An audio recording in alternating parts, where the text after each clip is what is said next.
back to the podcast. I'm your host, Brother Sean Brumfield, and today I've got Brother Jonathan Mitchell. How's it going, everyone? And Brother Ryan Brown. Hey, everybody. You're still not done moving that thing? No. Like 15 minutes before you pushed the button for the music, and all we heard was... I was mostly doing that for fun. That, taking out my guitars in the background. Yeah, that was pretty bad. I'm just a wrecking ball. Well, we're just getting adjusted to the remodeled studio, huh? And the new chair. I like this chair. Well, that's just the office chair. I know, but it's nice. It is a comfy chair. It's very comfy. Yeah. Definitely more space in here now, though, a little. Yeah, it does feel bigger. I like the vinyling we did, or is it the paneling? Paneling, yeah. I like what we did. Yep. And I can say we because I helped. Yeah.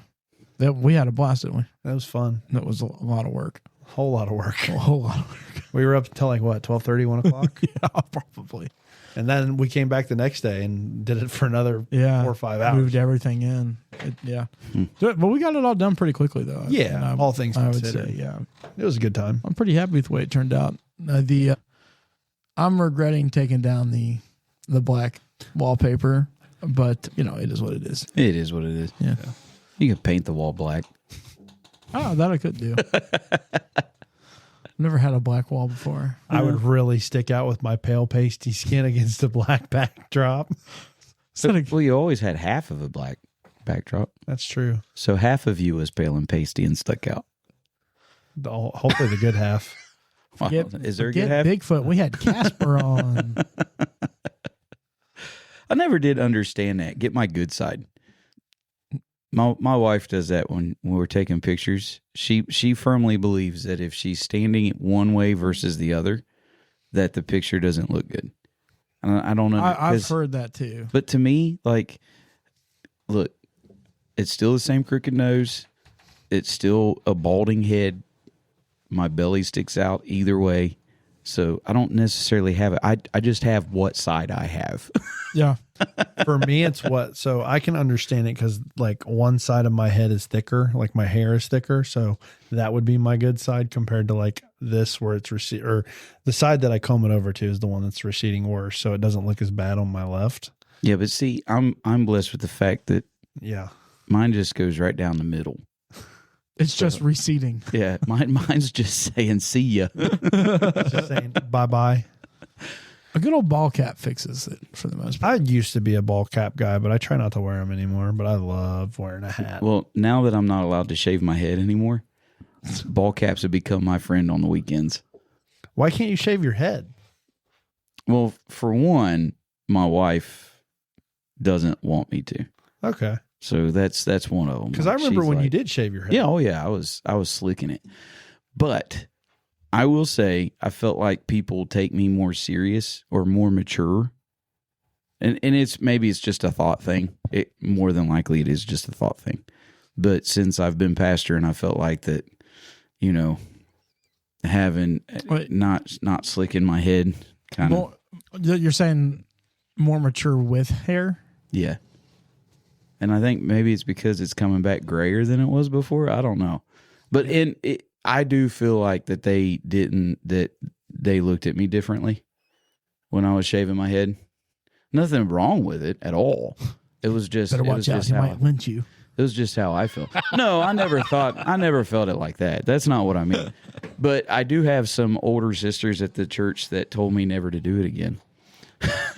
Really? After I grew it out, I said, don't do that again. Wow. Huh. But I always joke with people, and I said 2020, everybody got up in our way, when everybody had to isolate themselves, and you didn't know when you were having church ever again, and when you did have church, who was going to be there. And so I can't tell you how many preachers I've seen that had, quote unquote, for fun, just grew out their beard for like a week or two.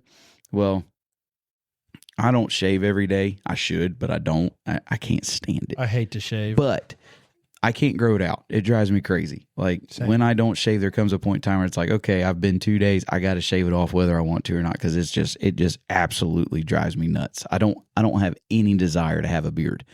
So all these people start growing beards. So I just tell people, I said, well, people were growing beards in 2020, and I can't do that, so I just let my hair grow back out. No shave November. No shave November. Yeah. For me, I just hate shaving so much. I hate it with a passion. But it doesn't. But I can't, like you, I can't stand to let it grow out because it gets so itchy. My skin gets irritated, and everyone tells me, they're like, if you just let it grow out a little bit longer, it'll be okay. And I'm like, I don't want to deal with the inconvenience of looking like a druggie scratching my neck the whole time because my facial hair is driving me nuts. Tweaking. No, do you use like a razor, or do you use like an electric razor, straight blade? What do you use? I use a shave bar. I shave in the shower, hot water. So a shave bar? Yeah. What is that? Dove. They make a shave bar. Like it's actually what they're supposed to do. So it lathers up and all that stuff because it's lotion too. So my skin. No, I mean like, so you're talking about this is for like instead of like you don't use a razor. Yeah, I use a razor. Well, that's what I'm. But I use a shave bar instead of shaving cream. Oh, okay. I don't hardly ever use shaving cream, but I have to use shaving. But see, cream. Sometimes just hot water across the face. Oh, I can't do that. So my face is my skin's extremely sensitive. Yep. I can't use certain, like we're allergic to certain. Basically, the only laundry detergent that I can use is the most expensive laundry detergent out there. I hate to say it, it's Tide. Anything else, and we've tried everything else, it'll mess me up. Yeah. Well, for my dad, because I got it. I believe I inherited some of this stuff from my dad. Like it was shutting his kidneys down. It was killing my dad, and we didn't know it. Like he got deathly sick, and it was shutting it down. The only thing that we can think of was Mom bought cheaper laundry detergent because she was always told that he was allergic, but never really did see it in action. So she just wondered if it. I mean, she wasn't trying to hurt him or nothing, but if it was all in the head. Yeah. Or if it just hurt my grandma and grandpa, but it didn't pass down. And so for the longest time, he was fine because it wasn't showing up on his skin, but it was killing his insides. Wow. Yeah. So, but for me, I got it on the other way around. Like it'll mess me up. So if I shave every day, I will have severe burn on my neck and stuff like that. Like my neck and my face right around in there, like to the point to where I will go a day or two without shaving if I know that we don't have church in between and I know I don't have to go anywhere. I'll go a day or two without shaving just so that it will go away, and then I'll do it all over again. If I'm sick, if I'm going on vacation, I don't shave for the most part. I'll just let that bad boy, break out. I shave twice a week, Sunday and Wednesday, and those are the days I have church. Now that I'm teaching, I shave more than I did. Yeah. And pastoring and teaching, like it's more than most of the time I'm shaving every day where I didn't used to, but I will do.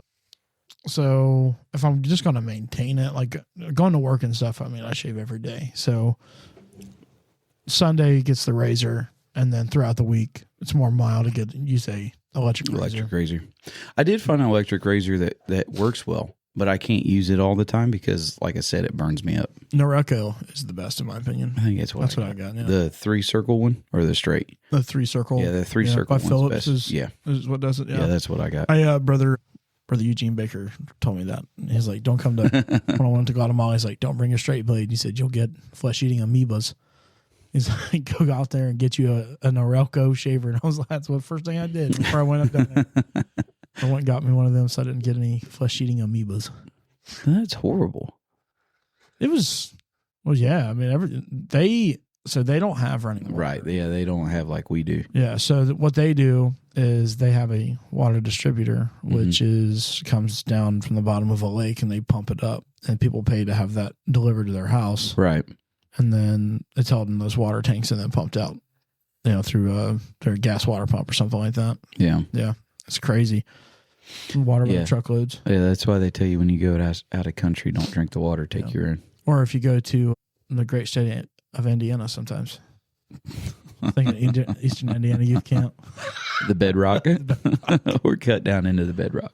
Don't kill us, Brother Jeff. Is that what happened last year with the water, or something happened? Yeah, their well ran dry. Well, they had their well. They had several different tiers of wells, and what they were really sitting on was technically a cistern, so it only got what ran into it, but they found out it was cracked, and they lost a ton of water that way. So they had to they had to bring in tons of water. They brought in fire truck after fire truck. Yeah, but that's nothing new though. Like for No. our kids, it is. Yeah. You know, like our kids, because kids today are spoiled. Yeah. But I remember growing up in youth camp, there was no AC. Okay, it was not even in the sanctuary. Now, when I grew up, the only place that we had any place that was somewhat cool was in the cafeteria, not the kitchen, because the kitchen was They're excruciatingly hot. Yeah, they're running the grills or whatever. Right. But in the cafeteria, those were somewhat cool because they had all the fans. They had like circulating fans that they had actually built into the wall. So you were able to circulate air in, and the air movement itself cooled it off. Right. But AC was not something that we had when I was in youth camps, the one that I was raised in. And on top of that, it was water. So when you have, the youth camp that I was raised in, it wasn't nothing for them to have 150 kids.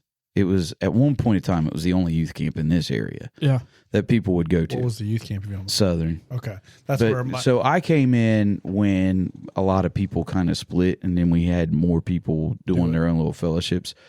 But it was one of the bigger ones, So I didn't go to church. I wasn't in church, but my church was big attendance of Southern Ohio at the time. I wasn't in church at the time, and I've heard stories about the hot and it. Oh, there was, so the campgrounds was hot and the water was always cold. The only time you had hot water is when they delivered water and they delivered it warm. So if you knew that it was water delivery day during the week, You got it. be the first one in the shower so you'd get a somewhat warm shower. That's how I learned how to take a shower in 2 minutes. That's the way I am with any camp. I'm the first one. I'm gonna be the first guy getting up. I'll get up at 6 a.m. to beat everybody to get to the water. Because in Shadeville, we had they had electric water heaters, and they just could not keep up. And then at times, I remember one year their well got full of iron. Yeah, and they had to put muriatic acid in the water to kill it all out. Well, and then once you heat that bad boy up, it smells like sulfur. Yeah, I mean it's 100% smells like rotten eggs when you're taking your shower. You're just like, yeah, like if you go in there with a flame, that water will catch on fire. Yeah. Like you know what I mean? Yeah. Like it's just.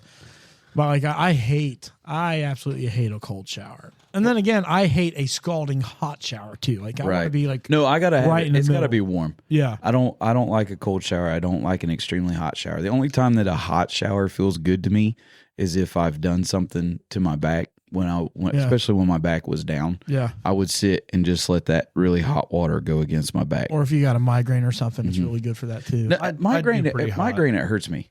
Oh, really? Yeah, because I feel like it's rushing all my blood back to my head, which causes my head to pound even See, more. I feel like it helps drain it out. I don't do a cold shower then either because I feel like it's so migraine's warm. Terrible. Yeah.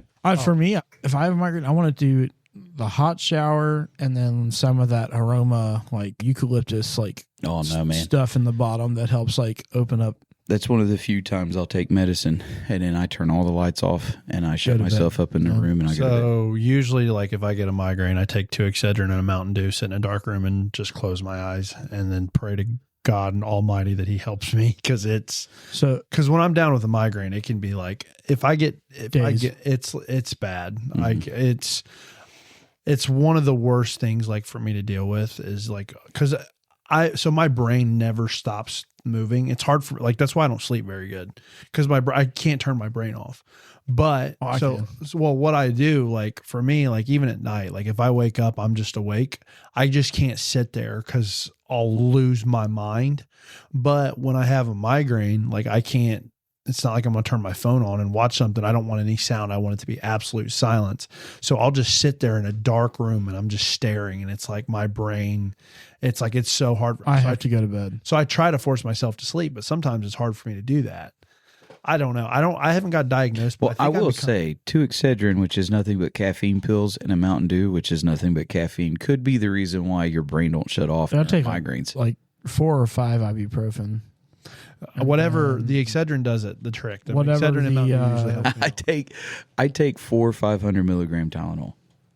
So Tylenol don't touch nothing for me. That's why I take 4 of them. Extra Well, that's what I'm saying. I take 4 or 5 of the ibuprofen, Yeah. and by that point you're up to like 1,500 milligrams, and Yeah. you're probably going to OD. But see, I get At least your head will feel better. well, I get my migraines. I have auroras. Do you know what that is? Is where I know.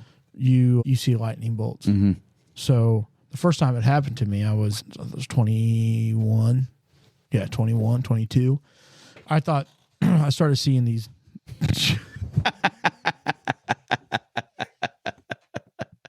Son, disgrace my pillow and That pillow's driving me nuts. All why- of that's caught on camera. That's Yeah. Fine. hilarious. That's okay. I'm going to zoom in specifically. That's fine. Especially his face he was making. Did you see his face where he's Yeah. trying to be quiet? I was trying. But So that'll be a short. first time it happened to me, I was sitting in my office and I started seeing these random lightning bolts coming down. And I was like, this is weird. So I went to go grab for my keyboard, overgrabbed my keyboard, hit my monitor, knocked my monitor clear onto the floor, just about busted it. And so my family has history of aneurysms and strokes. And so I was like, this is it. I'm going to be out of here. So I called my mom. I'm like, you got to come pick me up and take me to the hospital. I was like, I can't drive. I can't do nothing. And I got there and they did like a whole MRI of my brain and all that. And they were like, no, you just have you have this crazy symptom that comes with migraines called auroras, which means, which is auroras, I think in Greek means lights. Mm-hmm. Is how it comes. Or no, not Greek, Latin, I think is what it is. And they gave me this, they were like, we're going to give you a special cocktail that we have. And I'm like, what? So they put an IV in me and they put in this stuff. It's like Zofran, morphine, and like something else. Like it was like crazy. And they were like, this is going to make you act a little weird and going to put you to sleep. I'm like, nah, I'm very observant. And she got halfway through the push. And I was like, it knocked me out, dude. It was, but yeah, that was the scariest migraine I ever had. Cause I thought I was going to leave this world, man. Yeah. I see spots, like color dots all the time. I used to get them all the time. I don't get them so much now, but I used to get them all the time.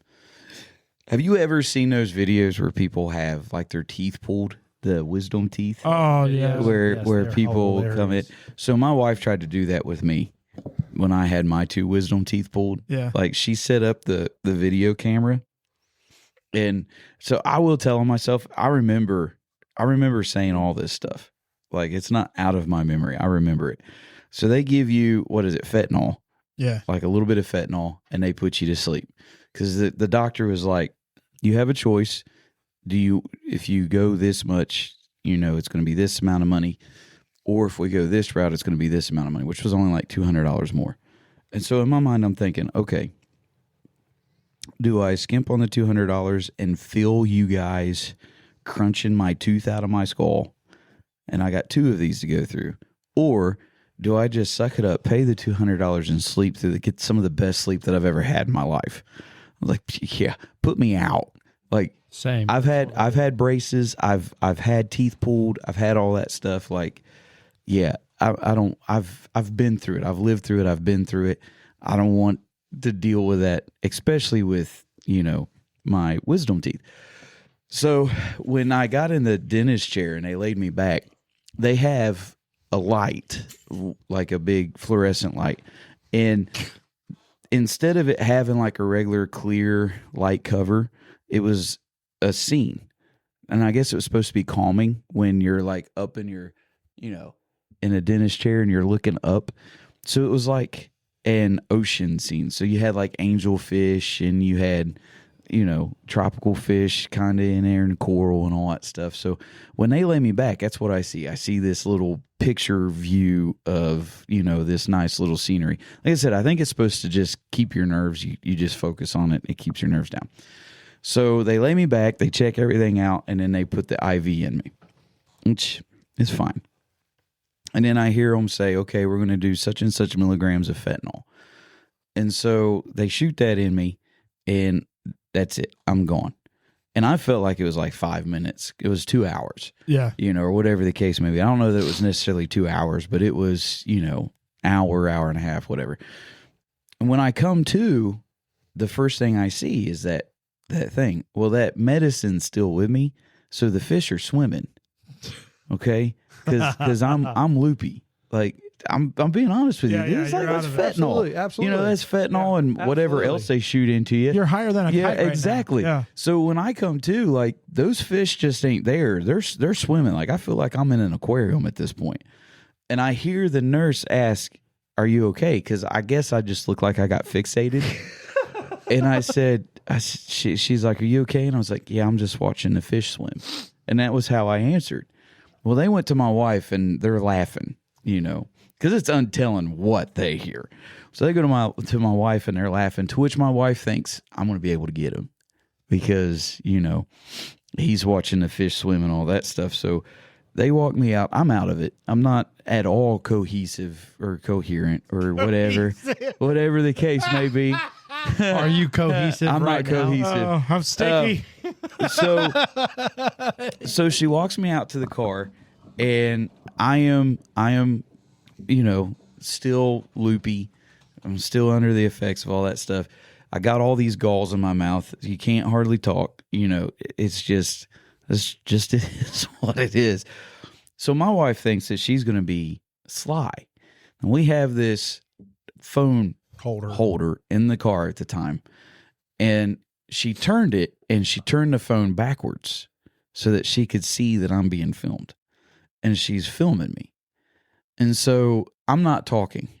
I'm tired. I'm loopy. She gets me in the car, and I'm sitting there, and I am literally like just spaced out. Like there ain't nothing going on in my head. Like I'm just sitting here, and I look over and I see myself. And so now in my spaced out view, I'm going, why am I seeing myself? Like now it's caught me. Like I'm trying to figure all this out. I'm out of my mind. No, I'm not panicking. I'm just like, I just watched fish swim, man. So I can't figure out what in the world's what I'm seeing in my other. Hey, you I'm me, not you. So my wife keeps asking me these questions, and I'm kind of answering, not doing a whole lot. I'm just answering, and she would kind of chuckle and stuff like that. Well, she tried to get me to say something funny, and I said, "I know you're filming me." I remember that as plain as day. And I'm sure I said some funny things, but it wasn't like those ones where the people's like, and they start crying or they start being so goofy. I have and all that kids. stuff. Yeah. Like I wasn't like that, but yeah, I was like, I looked at her as she was talking. I just kept staring at the phone, and I said, "I know you're filming me," and that was it. She stopped it, and that was it. And then the rest of the day I crashed. But yeah, so she thought it was great that I come to, and I was like, yeah, the fish are swimming, and it's like they were. I'm high, Yeah, like, that's the stuff they put you under with. Because when I had my wisdom teeth out, same thing. I was like, put me to sleep. I've never had a cavity, so like the only dental work I've ever had done in my life has been my wisdom teeth. Yeah, and I was like, I don't want to feel nothing. It's gonna be nice. I wish I was that way. Dude, I will tell you, one of the craziest and worst sounding things that I've ever had in my life was when they pulled the 2 teeth when I had braces, because they took that shot right up in the roof of your mouth, and that's nothing but cartilage. So you're just hearing it like. I've had a lot of teeth removed, and I have bad genetics for teeth. Both my grandpas had their teeth pulled out by the time they were 20. So my teeth, they grow so tight, close together, that they crack each other. So I didn't use any. Growing up, I had spacers, but I broke those a couple times. But because they're sit on the they're the opposite of braces, which pull them. So these push, so they're not actually connected to anything. So I would take my tongue up underneath it and bend it back and forth, and I broke it in half one time with my tongue and got it stabbed right inside of my bottom of my jaw. But yeah, I've had the spacers. I had the spacer before the braces. I hated it. Yeah, I had this one time. I had my back wisdom tooth back here. It was not good. It was growing like this, and I didn't have $3,000 to have it take care of, so I let it go for a while. It broke in half, and I pulled it out like that. Pulled out one chunk, and I went to the dentist, and they were like, "How'd you get that out?" I'm like, "No, I just pulled it out." They were like, "Well, when did you get that other half out?" I'm like, "You're gonna put me under for it?" She goes, "You just pulled that other one out. Why would I put you under if you could pull out your own mouth, pull out your own teeth?" So she got in there. It was this little Asian lady that came in, and all I could hear was you could like feel Right, you could feel it and you force could hear it. of it. I'm like, dude, this little chick is strong. Yeah. Oh my goodness.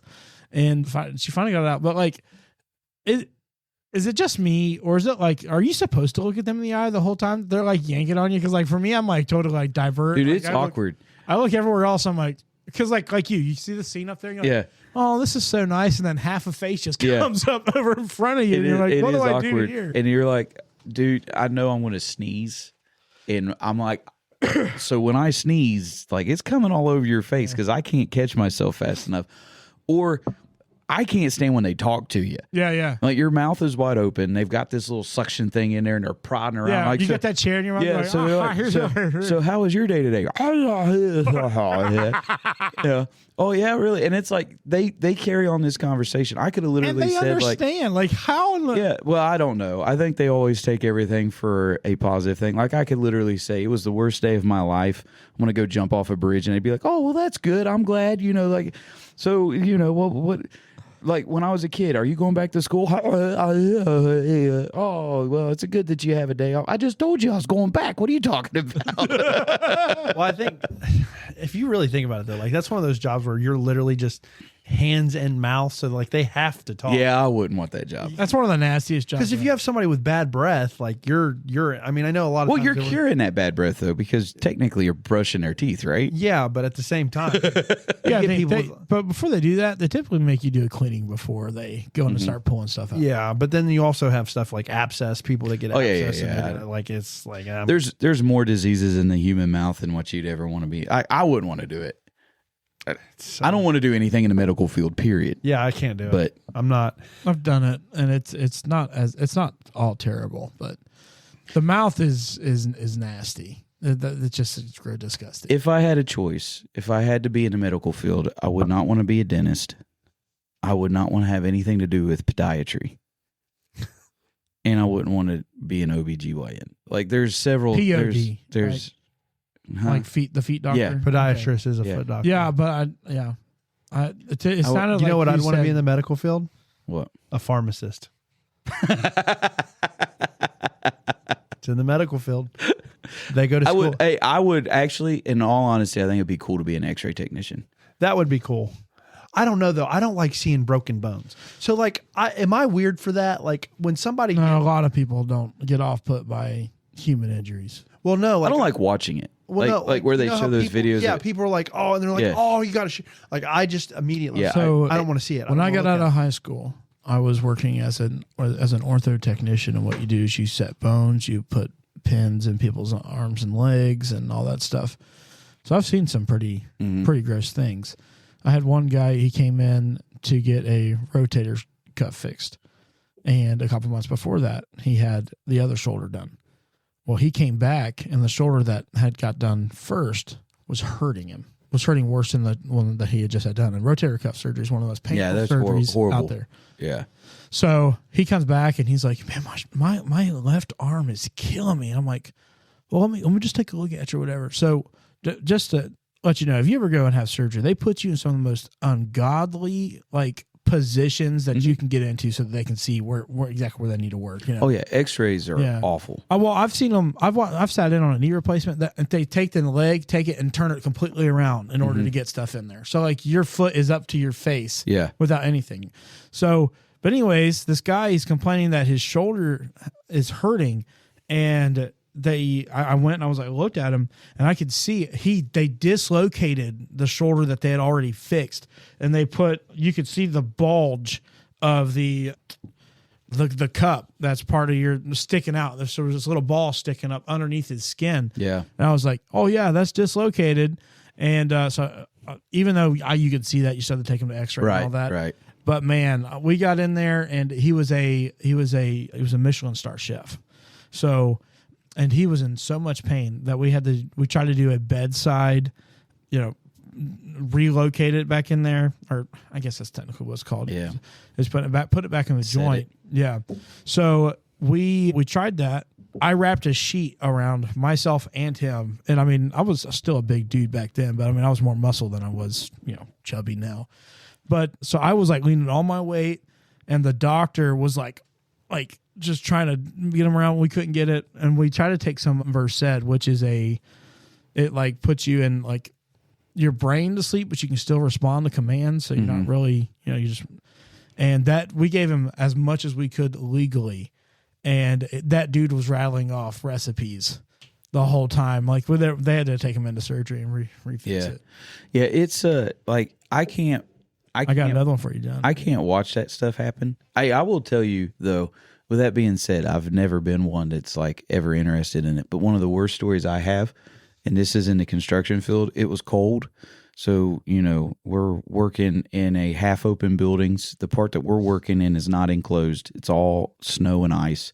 So it's cold. We're in our overalls and all that stuff. And these guys were doing the main gas lines. So when they're putting these gas pipe in, they're putting them in 20-foot sections. And they're like, 8-10 inches round, but they're extremely thick because they're handling the gas. They have to be extremely thick. Right. So these things are hundreds of pounds easy, and they're 20 foot long. So they got to put them in, and they have to get them ready to weld. If they have to weld in corners, they got to do it all down, and they pick it up, and they do welding up there and all that stuff. So this guy was wearing snow boots. He wasn't wearing construction rated shoes. Like he was wearing. So he wasn't wearing steel toes. No. He wasn't wearing authorized shoes on the job site. Period. He was wearing snow boots. It was cold, and he had an apprentice.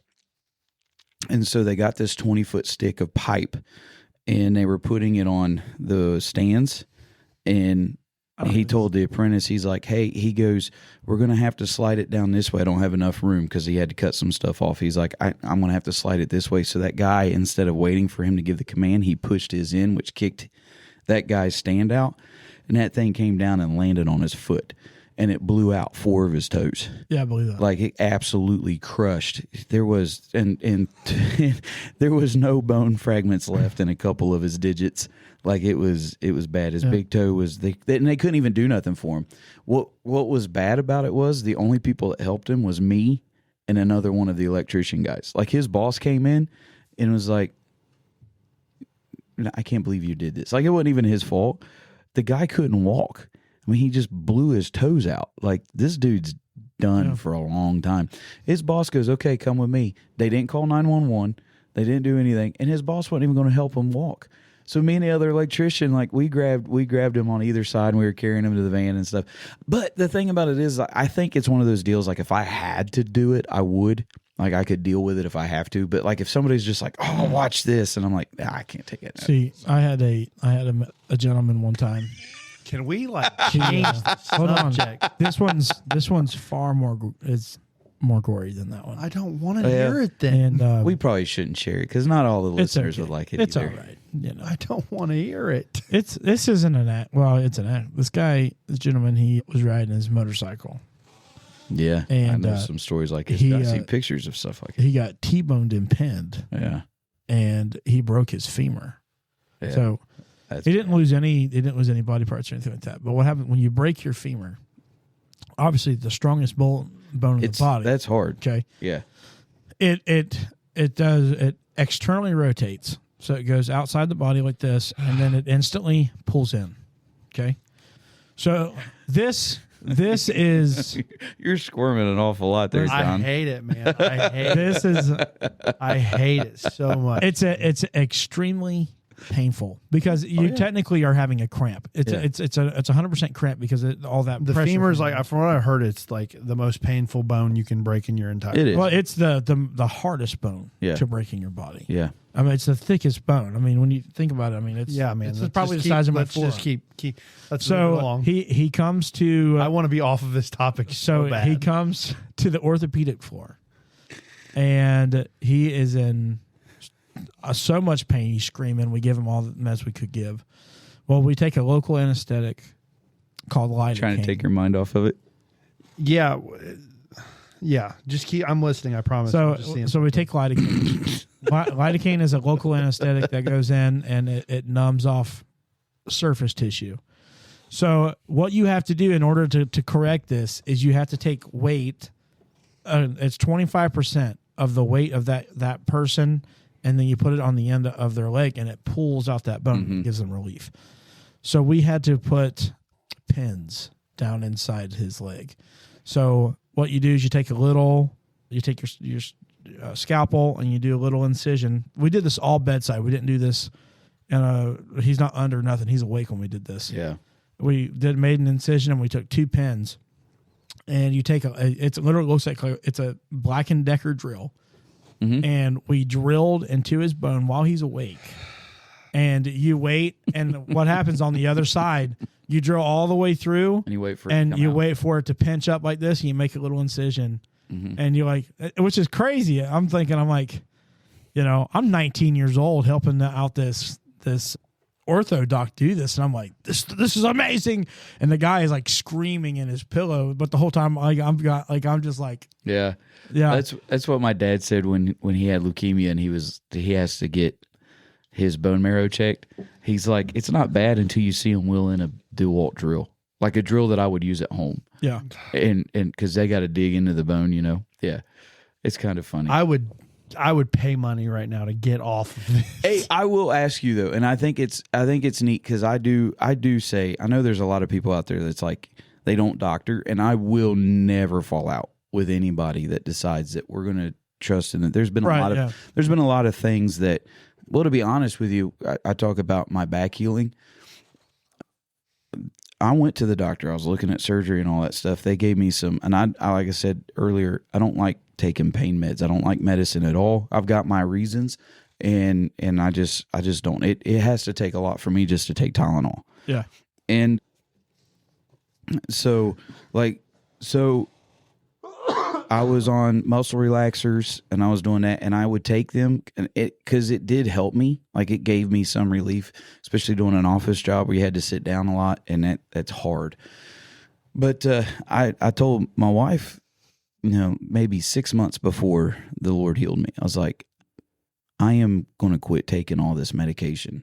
I don't like what it makes me feel like. I don't like the effects of it. I don't want to get addicted to it, like to where I feel like I have to rely on it. I really feel like if I just quit, I'm just going to trust in the Lord. The Lord's going to heal me. And that's the route that I took. So I 100% have nothing but faith and confidence in people that are like, I do not doctor. Yeah. I will not go. I do not. And there's tremendous testimonies from that. But at the same time, I'm also on the other side where I'm like, the only way that they have this knowledge is if God allows them, allows that knowledge to happen, because this is what God created. So the only way that man's going to be able to do it is if God allows them a little look into his creation. I mean, the body itself is amazing, the intricacy and all that it does and everything like that. So the one thing that I'll say that I didn't really watch the procedure itself, but I've seen the outside view. So like, you couldn't see where they were doing the surgery itself, but they were showing, I read an article and they kind of showed a little clip where they were doing brain surgery on somebody, and you couldn't put them awake because they had to make sure that they wasn't losing any cognitive. So this guy was a guitar player. And so while they were doing surgery, he was awake. I mean, they've got his head cut wide open. And they're doing surgery, and he's playing the guitar the entire time. I've seen singing. Yeah. And they use that as a gauge if something happened or if anything went wrong, if he wasn't able to play the guitar. Yeah. It was, to me, that was one of the most amazing things that I'd ever seen. That is really cool. I really just can't. I don't know why. It's something. So I used to not be so squeamish. I don't know if I told this story. I might have, I might not have. My mom was always trying to save a buck with a snake and was trying to snake our drain. Mm-hmm. And she had a pair of gloves on that was too big. And she was retracting the snake. Yeah, that's asking for trouble. She was retracting the snake, and the part of the glove got wrapped up in it, and it almost yanked my mom's thumb clean off. Like, it was barely hanging on by a piece of skin.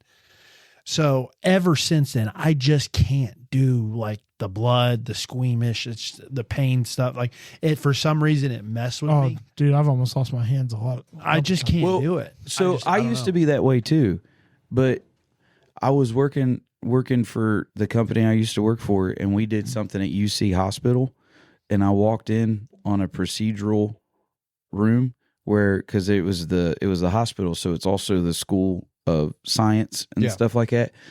And when I walked in there, I kind of got lost, so I didn't go in the right room. And it was evident when I walked in there and I seen a whole bunch of people working on a cadaver.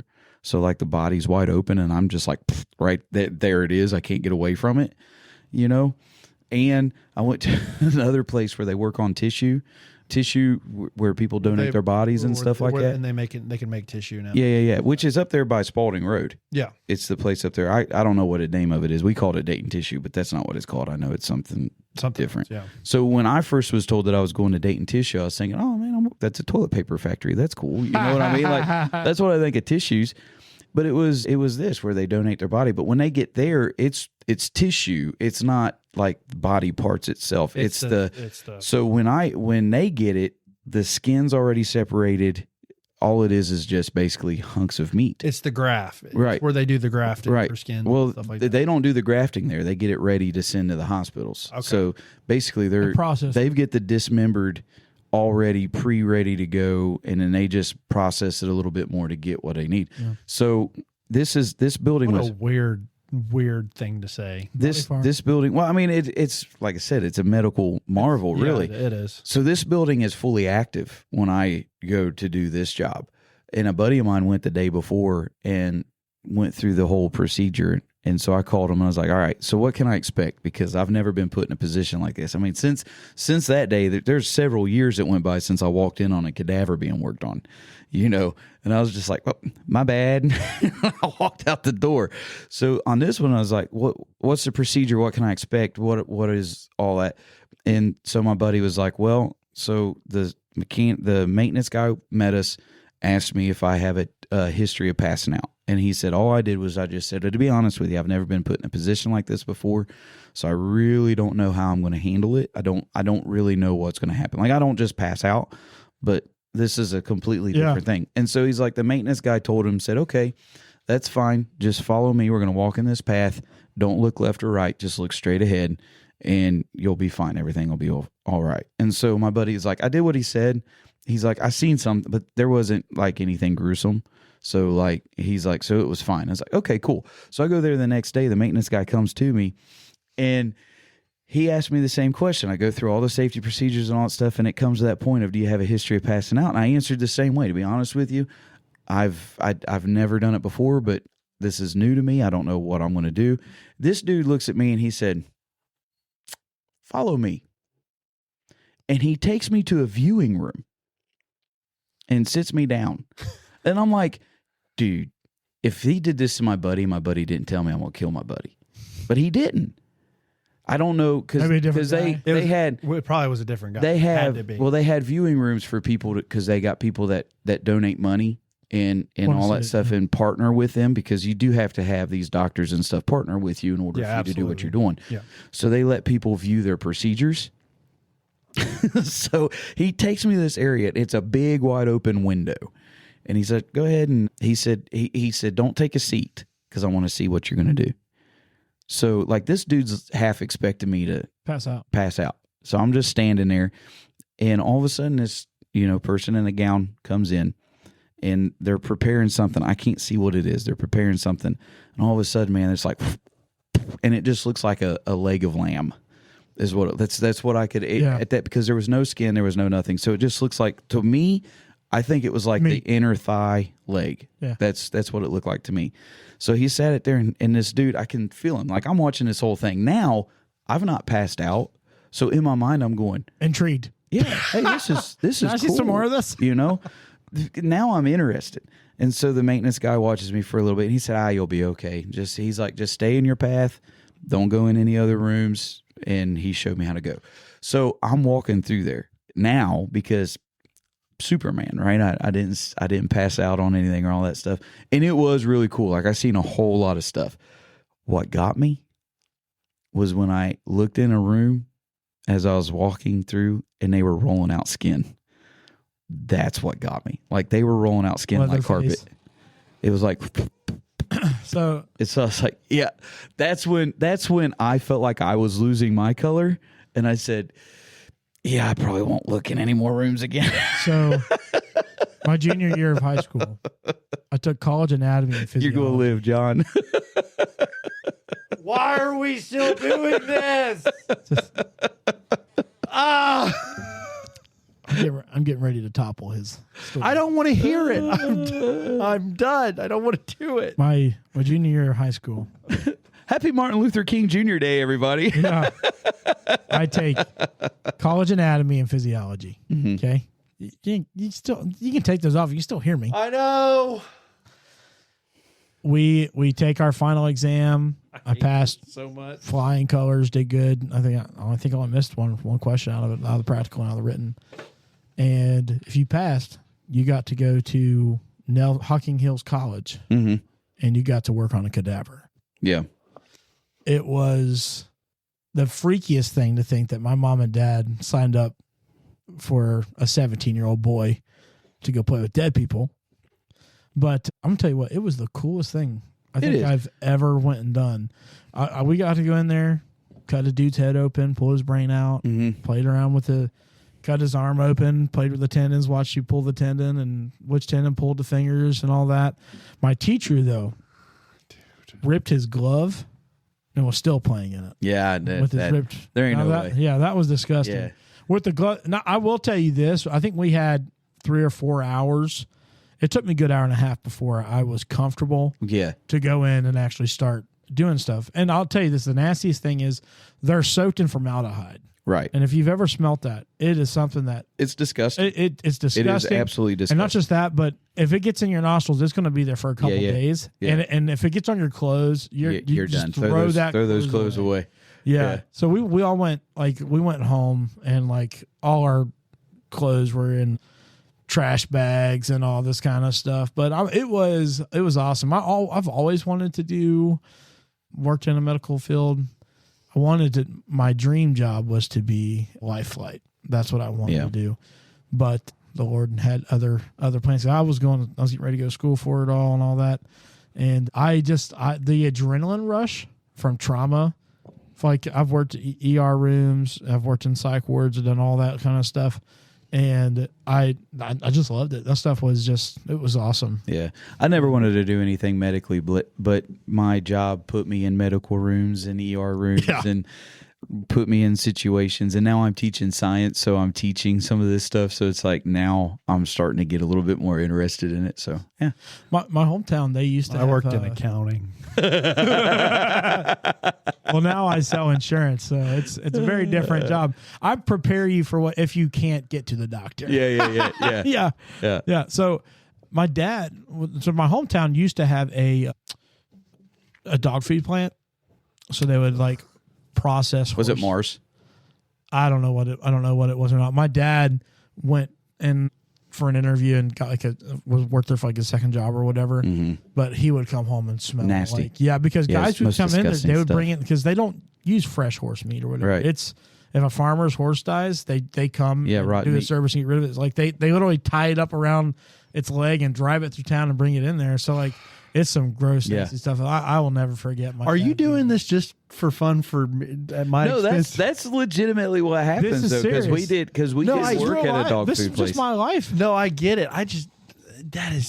So there used to be one of those places in Waynesville. Yeah. Well, now there's one in Batavia. Yeah. Yeah, Mars. I guess here's the thing though. So let me ask a question though. What makes somebody like, I want to do that? I want to work in that field. People who get raised around sick people. Farm hands would do that, or it could be the fact that there's just nothing else around and they need a job. Are you talking about medical field? People who work in the medical field typically have been infected with people who've been sick. All my life, I grew up around in the hospital with my aunt had stage 4 leukemia when I was in the 4th grade.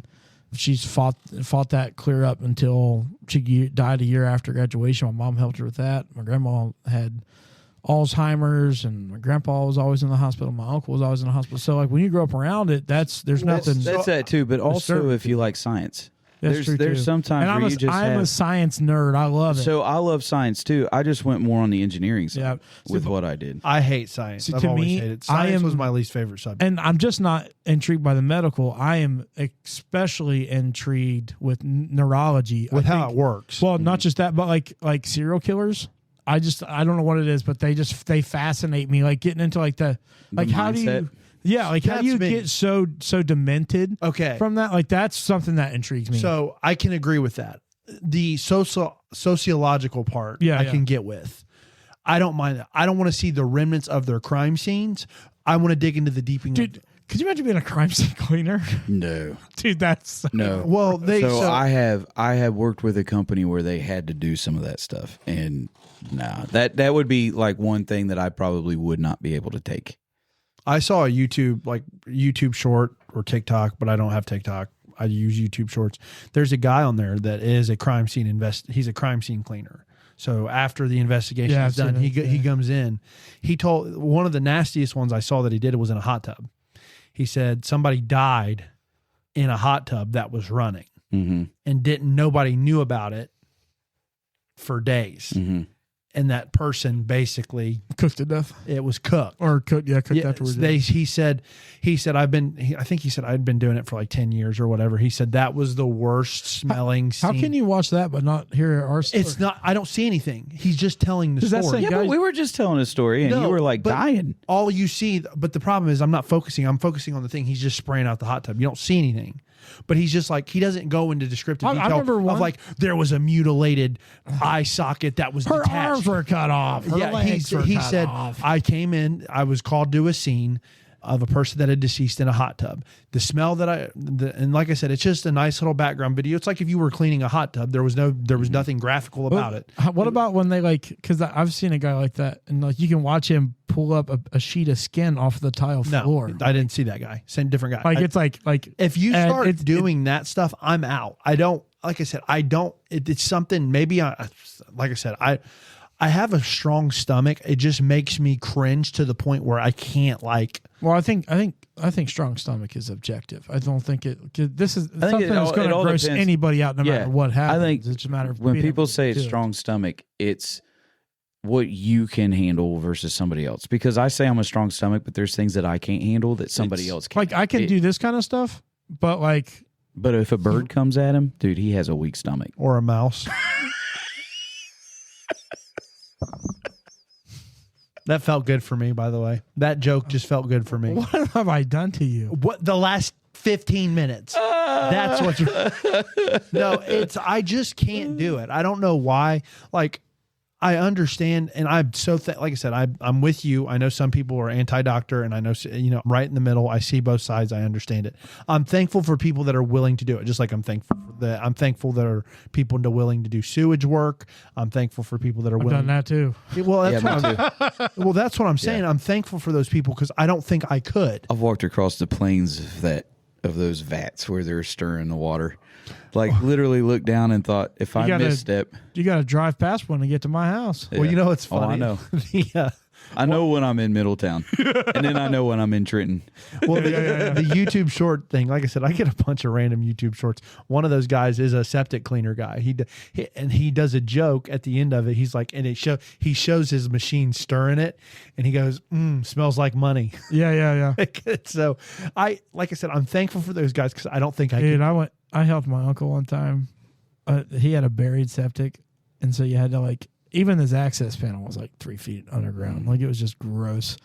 And we went and we were trying to clean it all out and, get down there. And we finally got the lid wasn't on it when we got all the dirt off.